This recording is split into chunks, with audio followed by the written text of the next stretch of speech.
There's something deeply satisfying about bringing an old hammer back to life. It might be a family heirloom, a vintage tool rescued from a market stall, or a premium modern hammer. Replacing a broken handle is one of those jobs every woodworker should know how to do. One question comes up almost every time someone fits a new handle. Should the hammerhead be glued onto the handle? The short answer, no. That surprises many people. We live in an age where adhesives seem capable of fixing almost anything. Yet the humble hammer is one of those tools whose design has changed very little. The original solution simply worked. A properly fitted hammer handle is held in place by mechanical force, not by adhesive.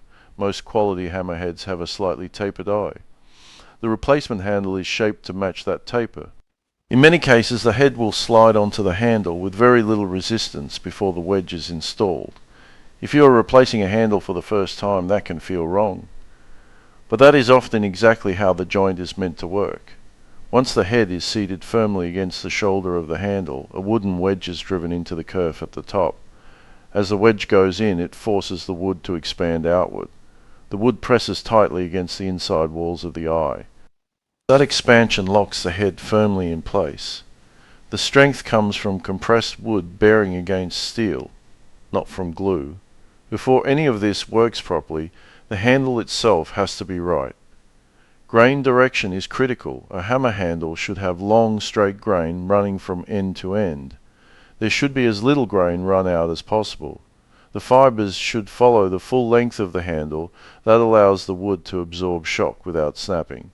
If the grain cuts across the handle or runs out toward the sides, the handle becomes much more likely to fail under repeated impact.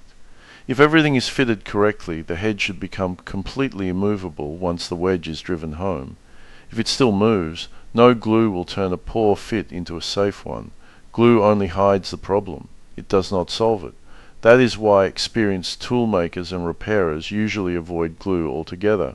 A hammer handle is a wear part. Eventually it will need replacing again. A dry wedge joint can be taken apart cleanly and quickly. There's no old adhesive to fight, and there's no risk of damaging the head during removal. Modern adhesives all have their place in the workshop. Wood glue, epoxy, hide glue, fish glue, each one is excellent when used for the right job: furniture making, joinery, instrument building, decorative work.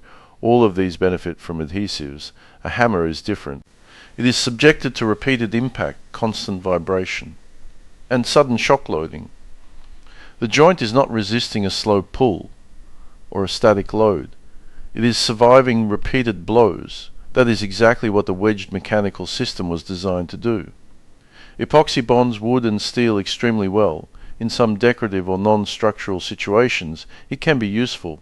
Hide glue and fish glue are remarkable traditional adhesives. They have centuries of proven use behind them. They remain valuable for restoration and fine woodworking, but none of them replace the job of a correctly fitted wedge in a hammer handle. Historically, this approach is not new. The idea of hafting tools is ancient, but it did not begin with wedges. Long before metal tools existed, early humans were attaching stone heads to wooden handles. This was happening tens of thousands of years ago. During the Paleolithic period, tools were usually hafted with plant fibers, sinew, and natural resins such as birch tar. These materials acted as binders and adhesives. They held the stone in place through wrapping and bonding, not through mechanical expansion. In other words, early hafting relied on binding and sticking, not wedging. The wedge-driven hammer handle that we recognize today came much later. It developed alongside bronze and iron working. Once metal tools became common, smiths needed a reliable way to secure a metal head with an eye. The tapered eye and expanding wooden wedge became the preferred solution. It was simple, strong, reliable, and easy to repair.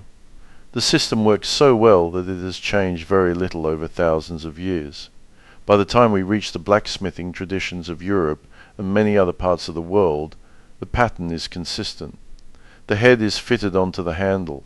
The wooden wedge is driven in.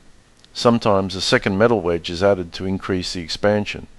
Even then, the security comes from compressed wood inside the eye, not from glue. That is why a modern replacement handle may slide into the head quite easily before the wedge is installed. It can feel wrong the first time you see it, but that is often exactly how the system was designed to work. The wedge creates the final tight fit. Once assembled correctly, there should be no movement in any direction. A few light test strikes will confirm that everything is secure before the hammer goes back into service. A hammer does not need glue when it is built correctly. It needs a sound fit, a proper wedge, good timber, and the correct grain orientation. The next time you fit a properly made hammer or axe, don't use glue. Just a simple wedge in place, and leave the rest to mechanics. This method has served us for thousands of years. It works perfectly, so why change it?